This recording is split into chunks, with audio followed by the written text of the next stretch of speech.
Sure, ano na mga naging sagot ni Senator Bato de la Rosa sa mga akusasyon sa kanya ni Kerwin Espinosa?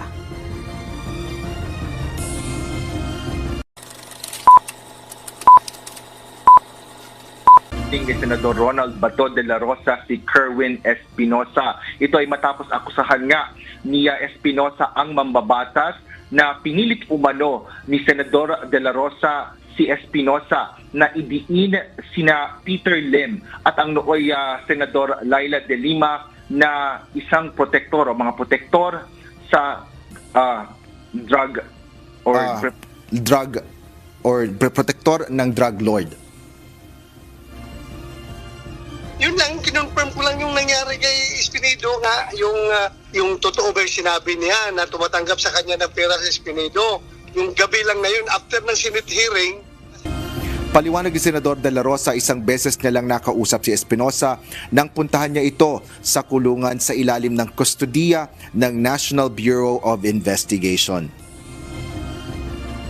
Sa totoo lang, ang totoo daw ay kapag titext niya si Espinedo, kung may nangangailangan ng pera, papadala niya ng pera, hindi daw sumasagot. Ang sinasagot daw mga Bible verses.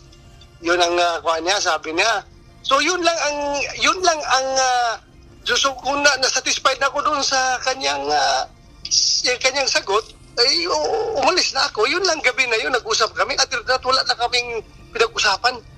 Paano ako magkuha pa ko na idiin si Peter Lim, sinong anong makukuha ko doon? Na mayroon ng mga investigador na may hawak sa kanya?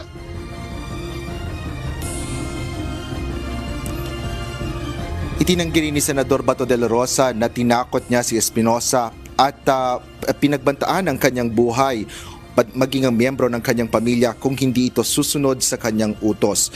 Mensahe ng mambabatas kay Espinosa: No, in the first place, he is a drug lord.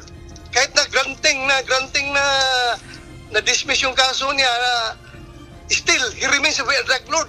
Alam ng mga tao yan. Kahit na nakakulong siya sa NBI, gumagana pa rin ang droga doon sa lugar niya sa Albuera. Monica, sa kabila ng makailang ulit na pagdawit sa pangalan ni Senador Ronald Bato de la Rosa sa investigasyong isinasagawa ng House Quadruple Committee o Quadcom, ay iginiit nito na hindi pa rin siya dadalo sa naturang mga pagdinig. Nauna nang sinabi ng mambabatas na ito ay bilang respeto sa interchamber courtesy. Yan ang latest dito sa Senado. Balik sa iyo, Monica.